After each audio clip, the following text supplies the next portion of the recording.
Hello, sports lovers. Welcome once again to another electrifying episode of Mark to Mark. I'm your host, the Pali Rose, and I'm here to guide you through the week's sports amazing events that is happening. Alongside with the incomparable Mark Namanya on my left and Mark Ssali on my right. Okay, so last week was a week of rivalry and records and rebuild. So stay tuned. Yeah, stay tuned. We saw Arsenal's set pieces were sharper than VAR decision last week, and then while the She Cranes proved to be the queens of netball, African netball. And also we had Messi, reminded everyone that, even in the MLS, he's the star that shines brightest, and so on and so on. But anyway, let's dive into today's menu. On the home special, we have the Akii Bua deal sealed, and we'll be looking into if actually Uganda needs all these stadiums, we'll dive deeper. And then on the big abroad, we have Arsenal, the set-piece kings of Europe. Like, what's the secret, guys? And then we have European football. We have Manchester. Well, we have the cities, Manchester City and United. It's like they're competing for a cup of what? I don't know, man. Losers or something. Then such a crisis. Guys, don't laugh. The haters are already in the house. Yeah, we have elsewhere abroad. We have Messi. We're looking at, is it, Messi or Ronaldo's influence on football? We'll be looking into that as well. Back home, we have golf with Namanya, and then we have the She Cranes, with Ssali, and then I'll come with Paul's Wisdom, which is me, and then the betting predictions. So, on the home special, guys, let's look at, the stadiums that are coming up, and, the stardom, the Akii Bua deal being signed and, sealed and delivered. I don't know, I want to hear from both of you what you think about that. And also, plus, okay, speaking of legacies, also we'll be looking into the commissioned what? What's that? The Teryet. That one. I'm still learning new words, guys. The center. If it's a dream come true for the athletes in Uganda. So. Yeah, I think the last week has been a very good one for Ugandan sport because for a very long time we've had the challenge of infrastructure, sporting infrastructure across the board all over the country. You cannot develop a sporting culture when you don't have the infrastructure, because how are you going to nurture talent from the grassroots level? Akii Bua is arguably, well, for a long time was Uganda's greatest sportsman. I still think he's among the top three, top two, top three. He'll certainly be there. He's the guy who put Uganda on the global map, and there was a facility which was named after him in Lira. But times change, the world has evolved, and over time it became derelict.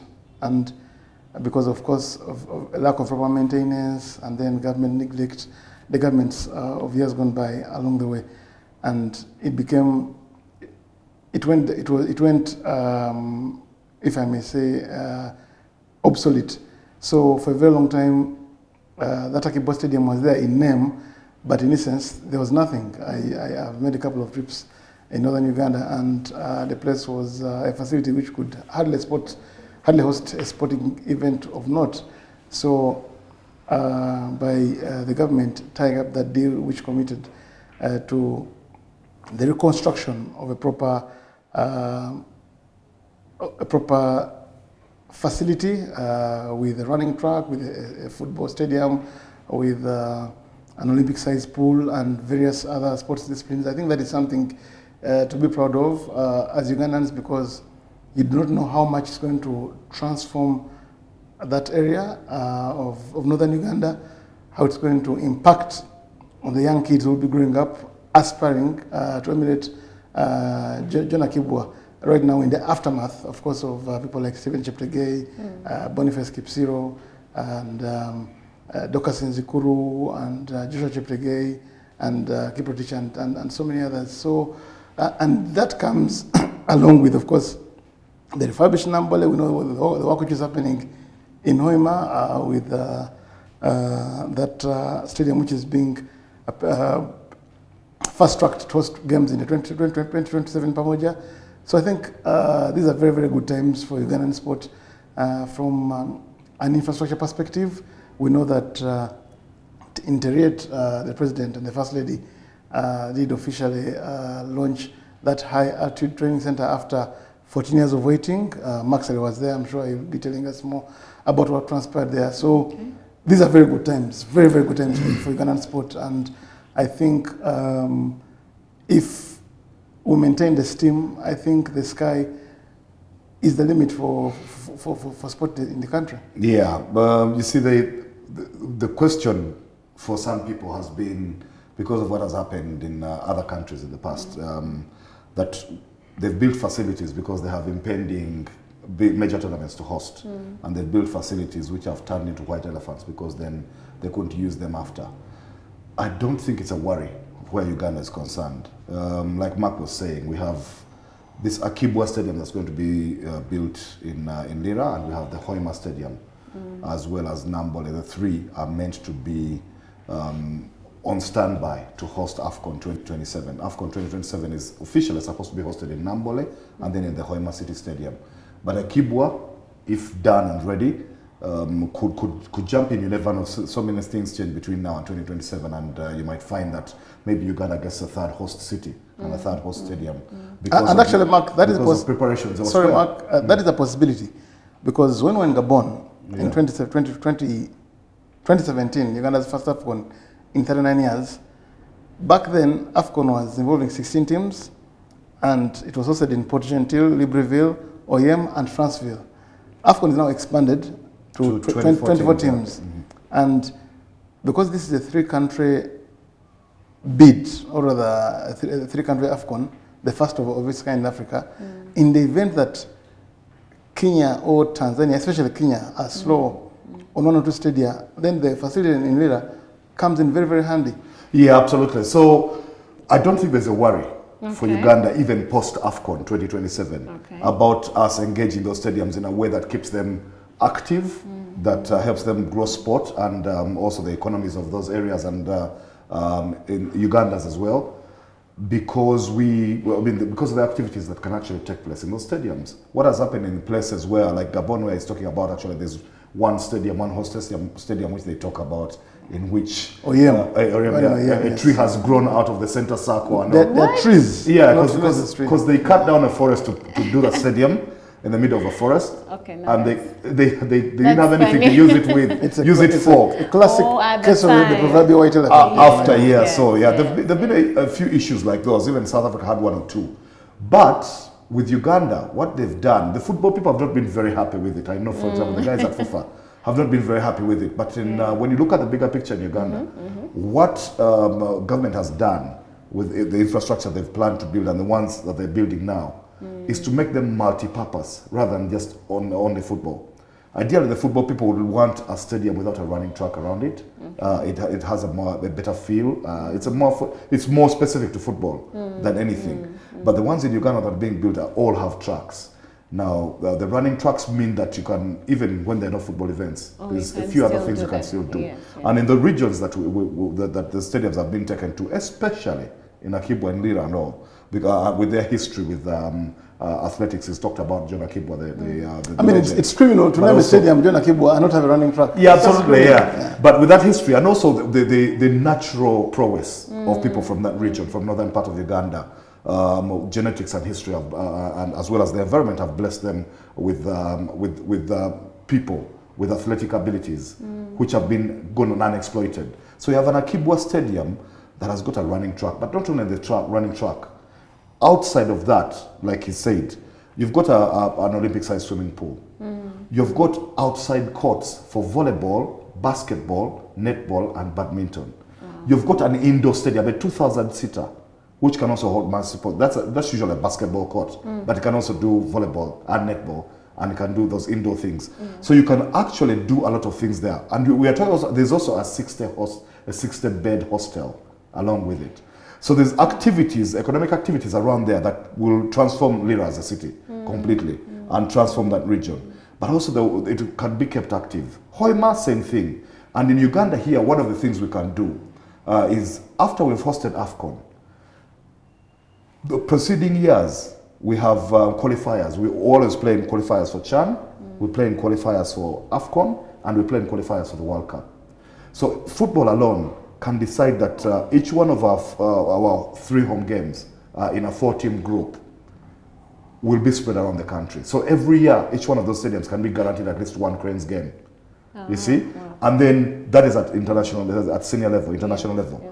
But there's so many other things we can do. We can take our national senior secondary schools championships, the ones we used to call Coca-Cola. Spread them around those cities every year. You can say this year is Hoima, next year is Lira. Hoima, Lira. You can just bust them between the two. Nambole doesn't need to have that because Nambole has actually is a home ground as well to local football clubs. Yeah, but Max, beyond that, and then there's all sorts of activities. You can take basketball there, volleyball there, netball championships there, beyond all that, the time. You talk about football. Right now, the FIFA president, Moses Magogo, he always prides in the fact that FIFA are running how many? 13 national teams? So it doesn't 10 really active ones. Like even Shikran's games in Hoima or Akii Bua. The culture just has to be developed. Secondly, everything has been, there is this Kampala-centric tendency of all sports teams to be around the city and the greater Kampala. What stops the basketball team coming from Lira? Or Hoima, for instance? Yeah, absolutely. If the facilities are there, I mean, you're building a culture of sport being beyond Kampala, because Uganda doesn't stop in Wakiso and Mukono. And the attendant infrastructure to help actually with the ease of people coming from elsewhere in the country to travel to Hoima and Lira has been laid in place. The highways, the roads to those cities from a place like Kampala or elsewhere in the country are relatively good and are getting better. And then the town roads in both cities have been, the ones in Hoima are actually looking good. Hoima as a city is being transformed completely because of that football and AFCON, as well as the oil and all the roads that have been done there. And Mark, so basically, I would rather have a problem of having the infrastructure in place and the problem of activity there. And not have infrastructure at all. Yeah. So would you rather have so much money on the bank account or have nothing? No, it's fine. And also the thing is, Hoima and Lira, the Hoima Stadium and Akii Bua Stadium in Lira are both 20,000 seaters. Now, if you have built one of the size of Nambola at 40,000 or even bigger, that's a white elephant. Then you're guaranteed a white elephant. But a 20,000 seater is one which, for even a local game, even if Chitara played there, they can go a long way in trying to fill it. And if they played their home games in Hoima. And or if you had a Coca-Cola Schools Championship in which all of them were there, Chitende, Standard High, and Bukede, and whoever, all of those schools converge there. They can fill that stadium. Even back in the day, Mark, when Boroboro was still in the league, Boroboro used to fill their matches. In Lira. Now, when you have a John Akii Bua Stadium there, you're going to compel that region. There are many people, many sports leaders who are coming from that region, including the NCS General Secretary. You're going to compel them. Dr. Bernardo Guel, you have Hamson Obua. You're going to compel them to develop the team, support the team to represent Lango sub-region in the league. And believe me, they're going to fill John Akii Bua Stadium. They would. If Onvaroka could fill their stadium in Arua, then, I mean, why not? Lango sub-region would definitely be proud of having a team representing in the Super League. No worries for me. The sports landscape is definitely in Uganda going to be changed for forever. The kids who are growing up in this generation and the ones who are coming are going to, they will not understand what we went through when we were coming up as sportsmen. The dearth of, the inavailability of places to play. I mean, and if you're in Lira and you can play basketball in an indoor stadium of 2,000 seater, and you can play netball there and all, the guys will grow up not knowing that there's a time in this country when we didn't have any of that. Oh yes, absolutely, amazing, absolutely. All right, on to the big abroad in Europe, where Arsenal did not just win matches but corners, guys. I'm still recovering from that VAR drama last week. And I'm wondering if this guy actually has a cheat code for corners. Why are you recovering? You are supporting Man United? No, guys, seriously. No, anyway, guys, do you care to record this? Tell me. No, listen, Arsenal have become the talking point around the world of football, not just in England, but around the world of football, because of their set-piece prowess. And the matches you're talking about is they beat Man United last week. That 2-0 win came cuts of 2 corners, And then their subsequent game against Fulham, they scored from another corner kick, even if they were pegged back, and they drew that 1-1. So that took them to 23 goals.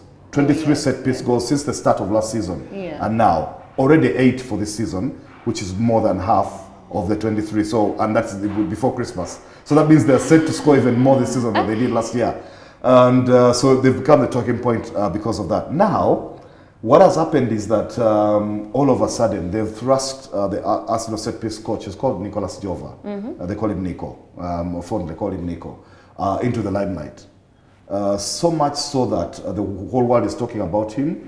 So much so that Arsenal fans have actually drawn a mural of him on a wall outside the Emirates Stadium. There's a mural already of Arteta and other players, but now Nicolas Jova has been drawn there. I think it's first set speech coach who's going to be honored in that way. And coincidentally, that mural is actually in the corner, outside the Emirates. But anyway, here's how this man has become a global icon already. Not icon, but a trending a global phenomenon. A phenomenon, yeah. And how he's turned Arsenal into that. This guy is he was born in Germany, in Berlin, grew up in France. So he raised in France, and then in Montpellier, he left to go to Canada to study a sports degree. What guy is it? Yeah. So there's a sports degree. Yeah, he had a sports degree. So he went to study a sports degree in Canada. So while he was there in Quebec, he was part of an amateur side in the region. And he was a footballer, of course. So the coach there realized that this guy was more than just a footballer, because he was studying a sports science degree, and he was so into stats and video analysis. And that is a new relatively new phenomenon in football, but in American sport, and American and Canadian sport, it's always been there. So this guy was a video analyst. So he's a guy who had studied and realized how important set pieces were to a game of football. So when he got there, he started to draw up blueprints of the kind of corner kicks that amateur side in Quebec could use. And so he started to develop them, and then he started to improve them. What happened is that because he was in Canada, he was being influenced all that time by American sport. So he took some of the lessons he had learned from the NFL. Mark follows the NFL more than me. But when you started following American sport, he realized that the lineouts they do and some of the things they do in the NFL can be brought into set pieces in football and to gain advantage, which is why you see when an Arsenal corner is about to take place, several Arsenal players will go to the far post, none will occupy the 6-yard area, they will line up there, and then the defense doesn't know what to do. And then when the corner is taken, because it's a signal, it's something they've done on the practice ground, everybody knows where they're running to. There are players who are running to block the goalkeeper, others to block other defenders, and allow their best header the time and space to attack the ball unimpeded. That's why Gabriel has scored a lot of corners. But even Saliba and others can score them. Arsenal have got lots of 6-footers on the team, Calafiori and Kai Havertz and Declan Rice. Any one of those can do this.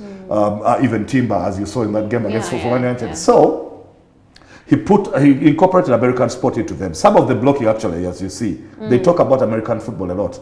But some of it, because I'm a basketball player, so I know that some of it even looks like basketball. The screens they do, they look like basketball. Teams are beginning to prepare for them, actually. This week in midweek, Arsenal played against Monaco. They won that game in the Champions League away. But Monaco were defending set pieces a lot better than United and Fulham had done the previous week. So coaches have begun to do that. But anyway, so Jova comes from America after he'd graduated, goes back to Montpellier, and from there the Brentford guys got him. He came into England, went to Brentford under Dean Smith, and helped with the set pieces there. Brentford became untouchable there. And actually, when Jova was there, between Dean Smith and Thomas Frank, their current coach, he worked under both. They scored 46 from 46 corners. 46. And then he went to Man City. Yeah, but Mark, at Man City, 30. Mark, but there he worked with Arteta. They scored from 30 corners. Now, because Man City scored lots of goals from open play and other things, people hadn't noticed that they had got a lot better from set pieces. Arsenal have become the most dangerous team in set plays in all football. That is well documented. But I'll ask a question. Who is Arsenal's greatest ever coach? Arsene Wenger. So, whatever Arsene Wenger is, do you think he's watching with glee No ways. Watching Arsenal score. No, actually, Arsene because Arsene Wenger is on record. Yeah. For criticizing Stoke's tactics, Bolton's tactics, calling them anti-football, wondering why their fans were paying all this money to watch some of this very despicable side of the game. And I'm wondering, it's working for Arsenal. It's working for Arsenal. He's Arsenal's greatest coach, and I mean, He is can't he be enjoying? happy. Look. Is he enjoying? I mean, I know right now he's in FIFA. No. As a director. Is he enjoying watching Arsenal? No, that interview Mark is talking about, Arsene Wenger actually said about Stoke that it's just disgraceful that a team can go out there to deliberately kick the ball against their opponents. And many Arsenal fans watch it, Arsene Wenger. You know, just so they can win corner kicks. You know them. They obviously. You have unfortunately, I mean, they used to deride teams. Yeah. Which were very, very effective. From set pieces. Bolton and Stoke actually bullied Arsenal. I mean, physically bullied Arsenal. Time and again. Throughout Arsene Wenger's reign. Time and again. Because of their aerial prowess. Now, look, the thing though is that, and for Stoke actually, it wasn't just the corners. There was the throw-in from Rory Delap. But, to be fair to Arsenal, their approach play is still good. They pass the ball around well, they move the ball around well, and when they win corners, it's not necessarily that they're kicking the ball off, although I tease them on the forums that I do that they kick balls off opponents to win corners deliberately. It's because in the move, they put teams under pressure and teams concede the corners. But they're playing football. Arsenal are playing very good football. They're good football, yeah. But they have become that, and it's and if anything, and this is a credit to Arteta. My criticism with Arsene Wenger's teams was that they had a softer side to them. If Arsenal, and Ferguson at one point, I think even wrote in his book, he said the easiest game for him in the Premier League was Arsenal. He'd give them the ball, sits back, pounces them on the counter-attack, and United beat Arsenal, beat the living daylights out of Arsenal, playing the same football, giving them the possession and on the break. Yeah. But this Arsenal team, I can go as far as saying they have many more weapons than Arsene Wenger's team, in the sense that they're passing the ball, they're creating so many chances. If I'm to point a weakness in their team, they don't have that ruthless finisher, the Haaland sort of guy, which is going to be, I think, it's going to hurt them in the championship stakes along the way. But they score goals in many ways. Arsenal are dangerous from set plays. Would have thought that such a statement would ever be said. And then they're playing very, very good football. Yes, they are. So, but for 23 goals from corners is 8 more than the next team from corners since last season, and it represents actually 25% of those goals they've scored, and 25% is a quarter. A quarter of the goals. That's a lot of goals they score from set pieces. A lot. It's a credit to them that they're doing that. It is something which the rest of us who support different teams from Arsenal will use to tease them. Certainly, I won't stop. But in there, with that teasing comes a bit of envy. To be honest, I wouldn't mind my team having that set piece. The thing about Arsenal is that they're not exactly a very big team. They're just a team which are really, I mean, they're training. Those are training ground moves. Because Gabriel Magalhaes is big, make no mistake, but Timber is not. I won't call Timber big. No, Timber is not. But they've got the guys who are over 6 foot and who can. They are more than. They used to be in Arsene Wenger's teams. But the people who are actually scoring those set plays. For instance, if you watch the variation in the set plays, the first corner against United was to the near post, and that was purposed for Timber. The second one was to the far post, and I think United was trying to rectify the wrongs of the first goal. So they've got all these variations in addition to the screens, and then the nudging the goalkeeper and the clustering of particular individuals within the 6-8 area. So, I mean, full credit to them, and I think Jova is doing a fantastic job. And again, I would want to ask Arsene Wenger if he's actually if he's happy. He might have a different view now because he's an Arsenal support at the end of the day, and he wants Arsenal to do well. Thing though is that going forward, Arsenal have got to be prepared for the fact that teams are going to be more ready to defend against the set pieces than they've been before, because they've come to the limelight, they've been thrust in there, and now everybody is paying attention. Jova might be a great video analyst and a great set piece coach, but video analysts all around the world are now trying to counter those. We'll see how it happens. Mark, last week, and as much as I said United are going to beat Arsenal in my predictions, I did tell you that United had to watch out for Arsenal set plays, and I'm sure Ruben Amorim who is a master of the minor details, knew that when I was going into the game, Arsenal were threatened on the set plays. And guess what? United were beaten by 2. They were still beaten. Yeah, they spent 5 hours preparing for those, but it was 5 hours too late because these guys have been doing it for 2 years. Anyway. All right, on to European football now, to the Manchester derby. It's not just been a battle on the pitch, but also a battle of crisis, guys. Okay, yeah, City's Triple Magic has been fading away, faster than their midfield. Well, United looks like they need a full-time therapist on the payroll, guys. So, who do you think is really worse off before the derby day? Who do you think? I think City are worse off. City are worse off, which is not good news for Man United. But City are worse off. I mean, City have lost how many? 7 in the last 10? Yeah. Even unbelievable. Yesterday, right? Unbelievable for a team which has won 4 of the last, how many? 5 Premier League titles. 4 in a row, were champions of Europe.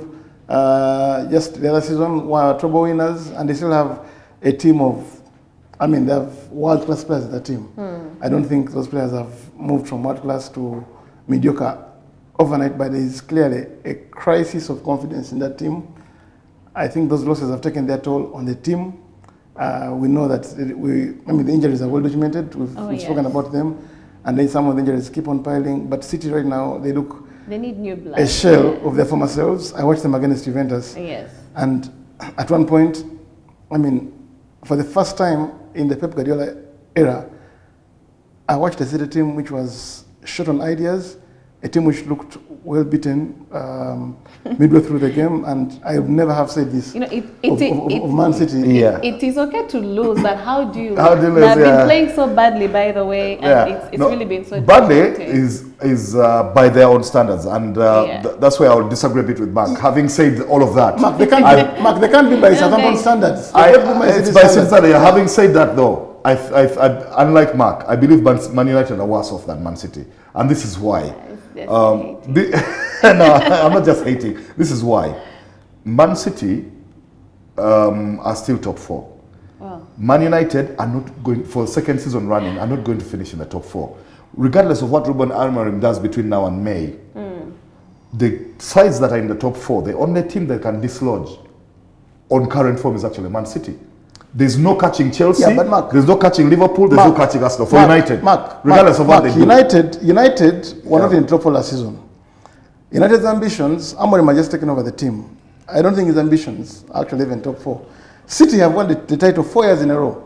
So to downgrade their aspirations to the top 4 shows how they might have fallen. I'm not downgrading them. I'm just saying that regardless, whatever happens, City will finish ahead of United. They will finish in the top 4. That's a given. They will finish in the top 4. They've won 6 of the last 7 titles, like you say, but they will finish in the top 4. And if they start a small run between now and 1st January and the new year, they can thrust themselves back into the title race. City cannot win the title. Man City cannot win the title. I can never say never. Not yet. It's only December. But never mind. Man City has so many problems. There are problems without Rodri, with the crisis in confidence they have, with Liverpool in the form they're in. They're not motivated at all. Listen, I'll make my point. Those players, some of them have run their last course. I'm saying they're better off than United, and this is the reason. And we'll see it in the derby at the weekend. On Sunday, we'll see it in the derby on Sunday. This is why I'm saying that. I looked at City against Juventus, and I looked at them through the Premiership games as well, where they struggle and everything. They still have more possession than all the teams they play against. They still have more shots on goal than all the teams they play against, and more shots on target, but they're not winning these games. It's the same against what happened against Juventus, happened a couple of weeks earlier against Spurs. Yeah. It's been happening. And against Bournemouth. Yeah, and all. And they will have more shots on goal against United. Well, City's adjustments, they need to make are fewer than the ones United have to make, who are playing in a new system in which players are making adjustments, in which Ruben Amorim is still doing experiments and still chopping and changing. When I looked at the Juventus game for City, I realized that Mateo Kovacic was back on the bench. He did not play him. He still played a midfield of Gundogan and Bernardo Silva, which is light. But Kovacic could be available for the game, for the Old Trafford game, no, rather for the Etihad game against Man United. And then Phil Foden did not kick a ball at all. He's been in poor form, but he's one of those. I saw two players on the bench. I said, okay, if this guy step in this man is changing, Pep is changing for United, they're going to be definitely going to be stronger. He's brought Ederson back in goal because he had thrown him out for a mistake. Played Ortega. Ortega got beaten, and then by the way, the first goal he conceded, the header to Vlahovic, I thought again was a goalkeeping error from Ederson, but it was from point back range, so maybe you cut him some slack. But still, Ederson himself, because of being benched, looked a bit undecided on one or two occasions. But they'll have a stronger lineup there. They had both Jack Grealish and Doku back in the lineup, and they had Savinho and Matthias Nunes replace them. They have Kevin De Bruyne starting games again, and on the other side for United, because of what Amorim has been doing, you cannot even predict his starting lineup for the game that game, because one of the things he's done is that he's kept changing the back three and the central midfield pair, the pivots, as well as the wing backs. I mean, even the forwards, because he's looking for the guys who can fit into that system. United is still lightweight because but they're changing systems. They've got a new coach. So City are better off. Who's going to wield the axe? Those are not his players. Those are players who are inherited from Ten Hag, and I thought some of them were not even up to United standards. So the expectations for United are very, very modest. And the pressure is actually on Man City. And here is why. City, over that stretch of games, have posted worse results. It's not like United have been firing on all cylinders. They've also suffered a couple of bad seasons as well.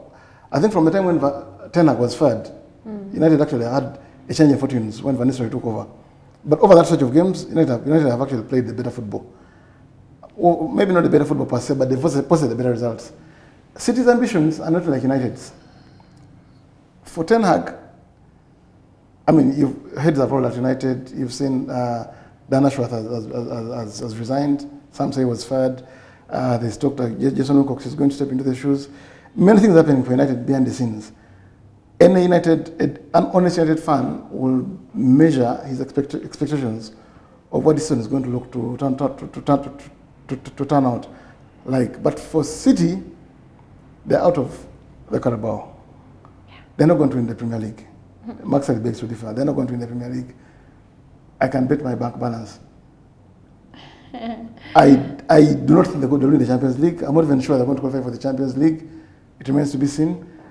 Probably their only hope for silverware is the FA Cup. For a team which has won 4 titles in a row, these are the signs of an era which is taking a different turn. City cannot go any higher than they've done over the last 4 years. And that's my point. Yeah. For the first time, Pep Guardiola has got to demonstrate to the world that he can actually rebuild a team, because he's never had to build a team. This team has done its course. Regardless of what Mark says, regardless of what Mark says, what will happen in the derby is that in the immediate aftermath of the derby, Pep Guardiola will not be any closer to being fired than he was last week.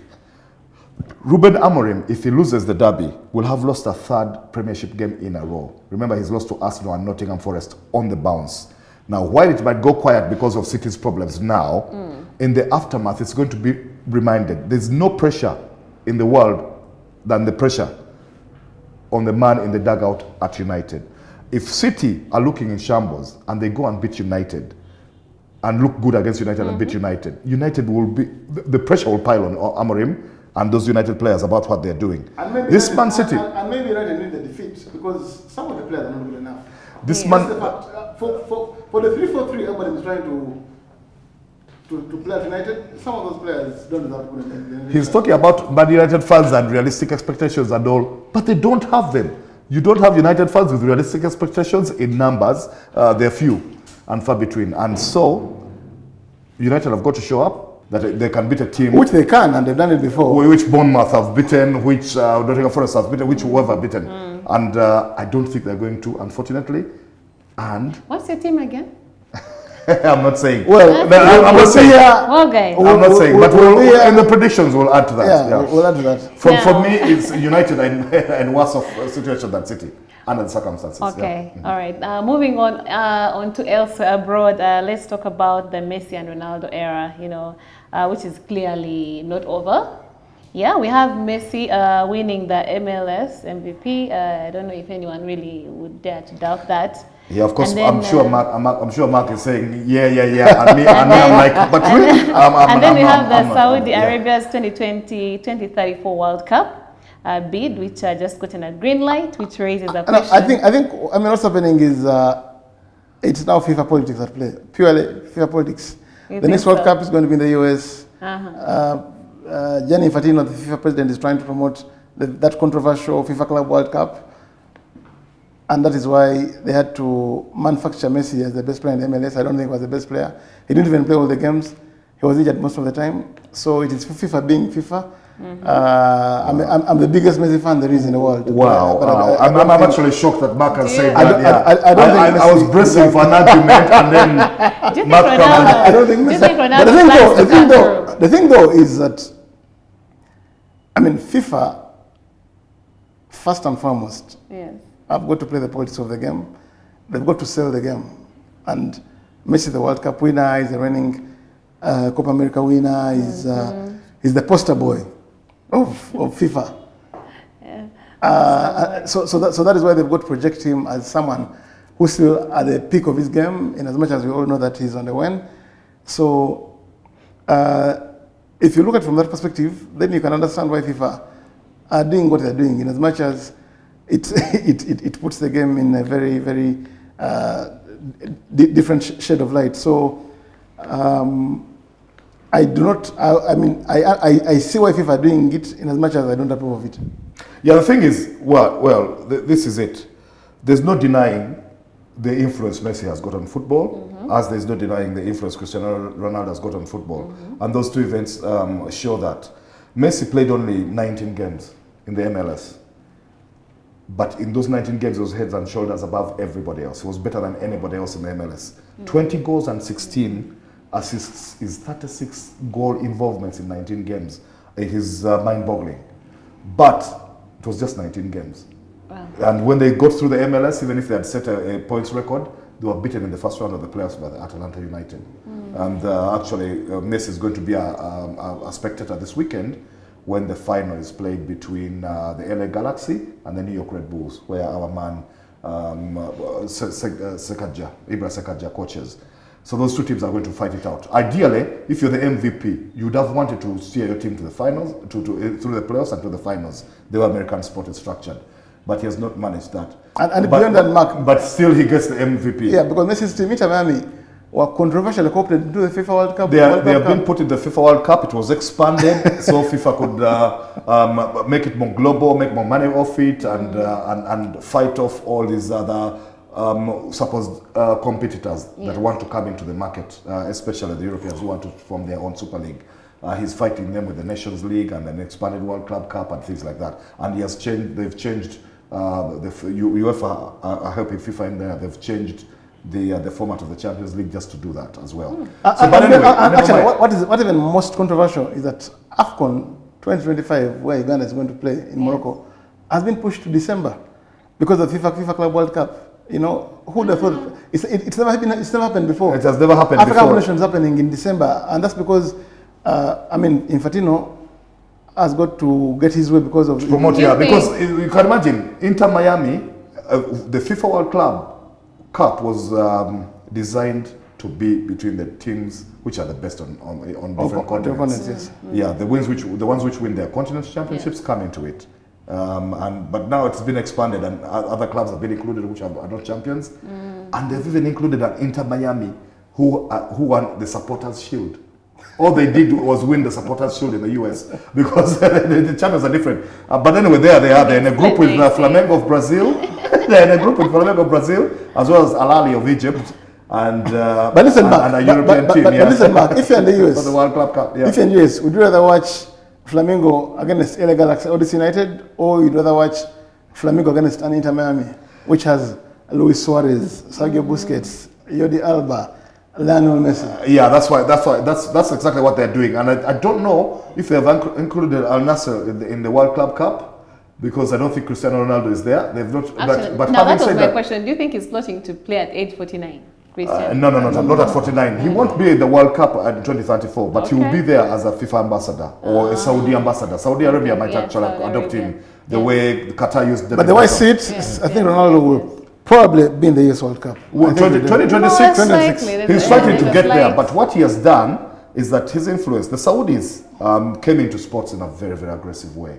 That's why everybody is calling it sports washing. That they're cleaning up their image, the image that perceived by the Western world that the Saudis have because of their apparently the human rights record and everything else.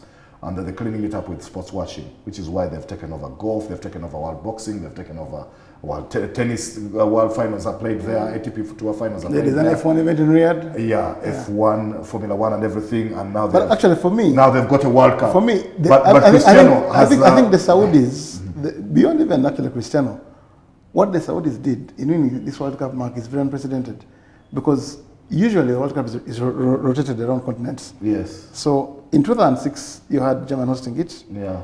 Then in 2010, it came to Africa. Yeah. In 2014, it went to South America. Yeah. 2018, it went to Russia. Yeah. 2022, it went to Asia. Yeah. 2026, it's going to North America. 2030, 2030, well, they've staggered it around, I don't know, Portugal. That's FIFA's centennial year. Yeah, so Portugal and Spain and Morocco and South America. The last continent should have been Asia. Because Asia have just hosted a World Cup now in World Cup stakes. 2022. Just 10, 12 years is a very short time. That's only 3 editions. That's only 3 editions. So it should have been going somewhere else, but the Saudis have become such a force in global sport that they impose their arm on FIFA and manage to woo them to bring the World Cup there. And listen, you can criticize Infantino however much you like, but the Saudi machine is just too powerful. Yeah, they've done that, and like you said, Ronaldo helped sell the Saudi Pro League. Like Messi, he has MVP it without winning it, without necessarily winning it. Yeah, I mean, because he scored loads of goals. But unlike Messi, Ronaldo has been delivering on the pitch. He's been scoring tons of goals. Yeah. He's been a top scorer. Without a doubt. Yes, and it has helped also that in this recent period, it's been a rich vein of form for Portugal as well, away from Saudi Arabia, for Portugal back in mainstream Europe and all. And so I'm wondering how FIFA has not managed to incorporate Al Nassr. I wonder if they're there. They probably are. I need to check again. Into the World Club Cup, because then there will be a possibility of Messi and Ronaldo facing off. But never mind. There will be other opportunities for them to do so. Yeah. Well, given the way it's gone, it's as simple as Infantino just telling the organizers to manufacture a way in which they can have CR7 in the FIFA Club World Cup. Yeah. All right. Now we're coming back home. Okay. Speaking of golf, I know on the local scene, Mark, you have the proper scoop. Well, last week, what's happening? Last week we had the seniors tournament where John Cato, the senior tournament sponsored by Silver Aviation, they've already sponsored the tournament. John Cato won the seniors tournament. Cato played an incredible opening round of 69 net, and from then on, it's played over 2 days, Saturday and Sunday. From then on, there was no stopping him, because the following day returned a level score of 72 to gross 141 net, and emerged as champion. So the seniors is played for all golfers of 55 years and above, and the members of the Uganda Senior Society. So you had categories of bronze, silver, and gold. Bronze are the ones who are aged between 55 and I think 65, then 65 and 75, that is silver, and then over 75, that is gold. Professor Arthur Kakwandi is the one who won actually the gold version. For the ladies, it was Gatu Dakato, who actually played an identical score with John Cato to win the seniors event. But the other event, which actually tickled me the right way, was the Chileles event, which ended yesterday. It was played over three legs. I'm actually one of the people who's been helping them organize this tournament. It started this year. It was started by 6 individuals. Brian Katimbo, there was Noah Waibi, Hassan Chiemba, and then Isaac Holiogwal, and then George Ovon William in Namlonge. So these were guys who sat down and said, we can do something for the top amateur golfers and the professionals to have a more vibrant, more robust calendar.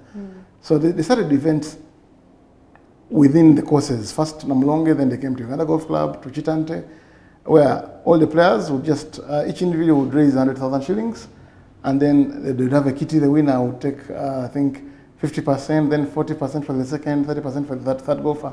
Now, along the way, that tournament picked steam and started attracting many golfers who became enthusiastic in taking part. And before you knew it, they were competing in Lugazi, Entebbe, UGC, Lake Victoria Serena Golf Resort and Spa, and Namlonge. So what they decided was that in December they would have a grand kwacha, which would involve one day at Chigo, which was on Monday, the second day at UGC, which was Tuesday, and then the third day at Entebbe Golf Club. Over the 3 days, the best score would prevail as the champion, and the guy who emerged as champion is arguably the best golfer we have today in the country, the best amateur golfer, Joseph Regan Akena from Lugazi. He's 19 years old, a teenager. Wow, guys. He's got tons and tons of talent. Wow. Quite soft-spoken. He's got a very, very, very impressive short game. Now, golf is about the short game. Yes. Typically, you've got to strike that ball very well off the tee, which many guys can do. I have a fairly decent tee shot. Many guys can hit that ball, but you score on the green. Now, Joseph Regan Akena around the green is very deadly. He's going to chip that ball, not to bring it closer to the pin. He's trying to hold it. And at UGC, when he played with Philip Kasozi, who's been the best professional golfer for Uganda this year, outside of Rugumayo, Kasozi said, I hadn't played with this kid. The kid is such deadly. There's the way he checks that ball around the greens. It's just magical how he does it. It's not a flop. It's not a chip, but he knows how to check that ball. It's like a cross between a roll and a checked ball. He spins it in the right place, and the ball just dies right At on the 19, cup. who has taught him how to play this golf? Well, and I mean, this is you've got to give full credit one to the previous union presidency of Moses Maseko, because they were very deliberate about growing the juniors all over the country. Okay. But most importantly, also Lugazi Golf, Lugazi Golf Hills, Lugazi Hills Golf Resort, the Lugazi course. Yes. It used to be called Meta Golf Club. It's now called Lugazi Hills and Golf Country Club. Okay. The rich man there, Meta himself, because I interviewed him a couple of years ago. Yeah. He said, we're very deliberate. I built this course to give hope to the kids around. So that place is actually, it's a huge place. So you have kids of the employees there, people who work in the sugar plantations who are studying there. This, your Godfrey Suga, Yes. who's in the East right now. He was the champion of the Open last year, and now Joseph Akena. They are sons of employees of that of Meta. So he said, I built this course.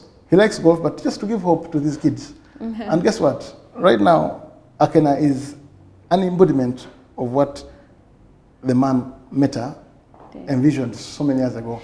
Because Amazing. And when I was in Lugazi, I was told that, by the way, I asked them, so outside of Ibrahim Semakula and Akena, because Semakula and Akena are both national team golfers, and they're both juniors, who are the other outstanding golfers here? Who are the top 1 to 5 seeds outside of Akena and Semakula? They told me, by the way, we laugh at you guys, because you guys who are out there in Kampala, you know about Akena and Ibrahim Semakula. We have kids here who compete with Akena and Semakula toe to toe. Akena cannot even give them half an inch of a stroke. They told me, you saw the kid who cooked it for Akena in the Open? Yes. The kid was a very small kid. At one point I felt he was suffering under the weight of Akena's bag. He told me that kid plays with Akena off the blue stones for the professionals, not the white stones for the amateurs, off the blues.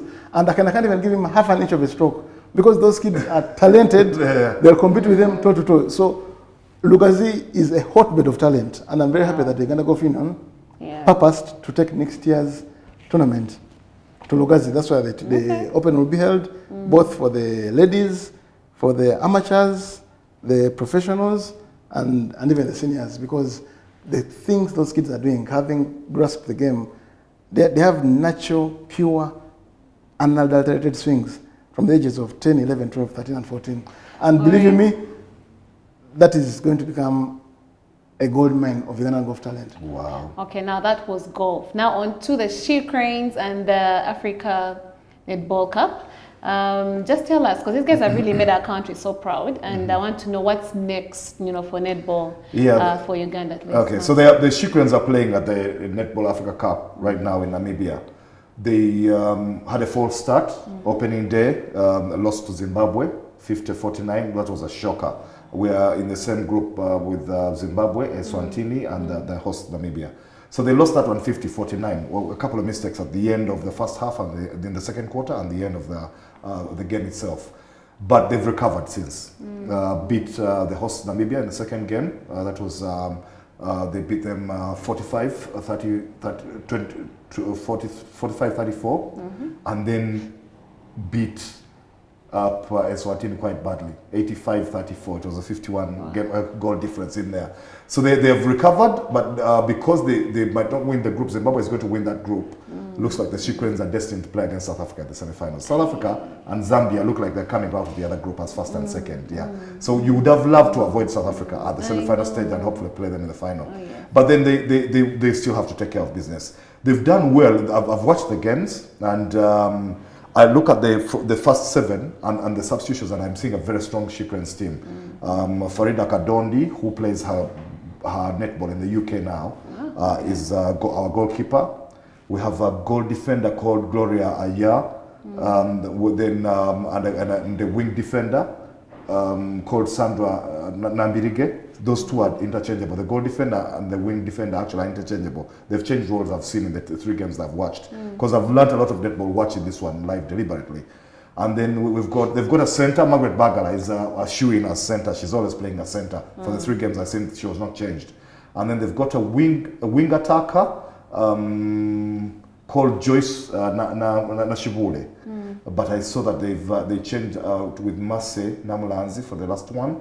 And then they've got a goal attacker, Shadia Nasanga, and then the goal shooter, the giant who scores the goals, Mary Nuba. I'm sure you've heard of her. So, and they keep changing. Has Anisha Mohammed been playing? Yeah, Anisha Mohammed has been coming off the bench. She's one of the favorites for Ugandan fans. What with her accent and her demeanor and everything.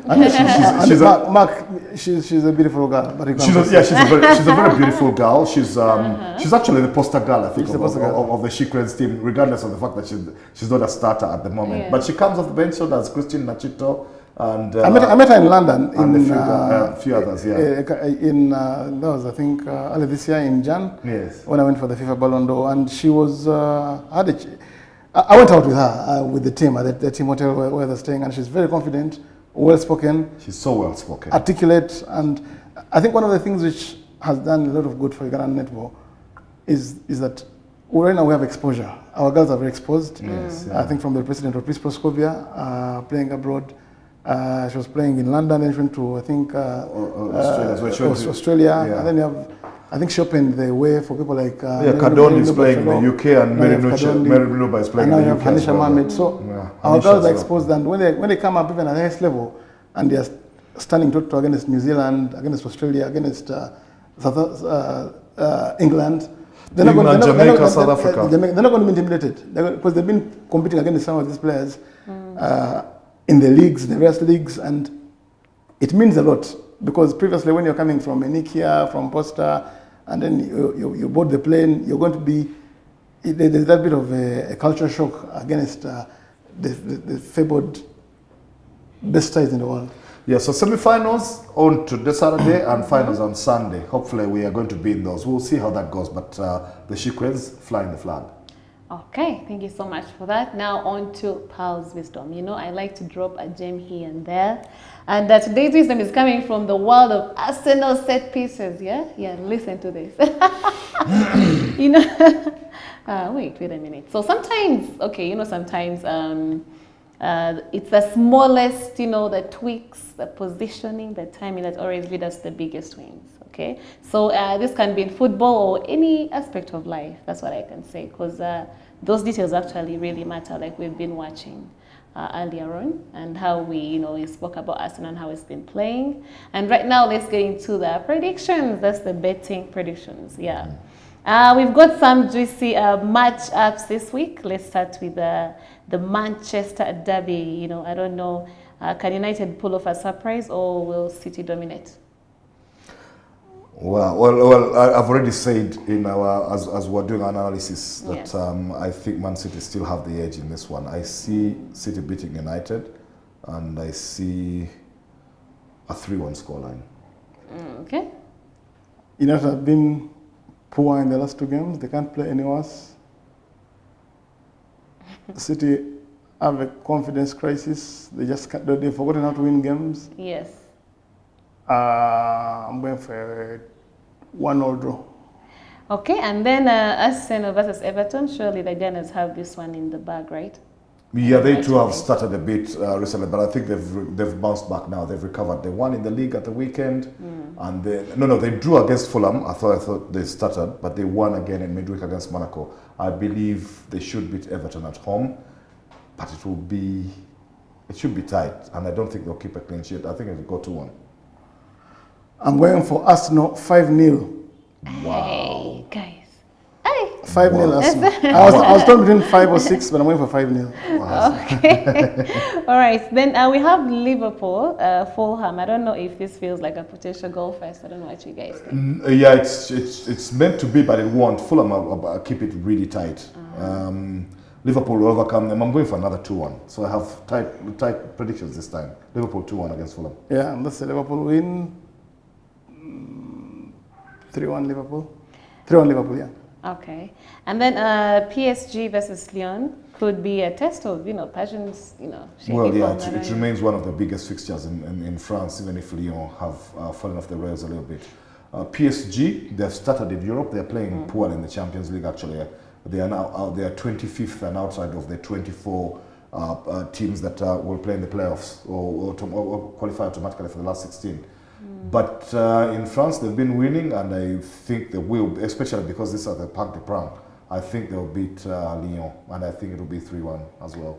I mean, it's difficult to tell what sort of side PSG is going to put out there. One moment they're beating Marseille in arguably the biggest game in French football, and then they are failing to beat Nantes at home at the Parc des Princes. So I ever since Mbappe left, you don't know which PSG is you're going to get up there. They still have some quality. I think the goals have lessened in the team, but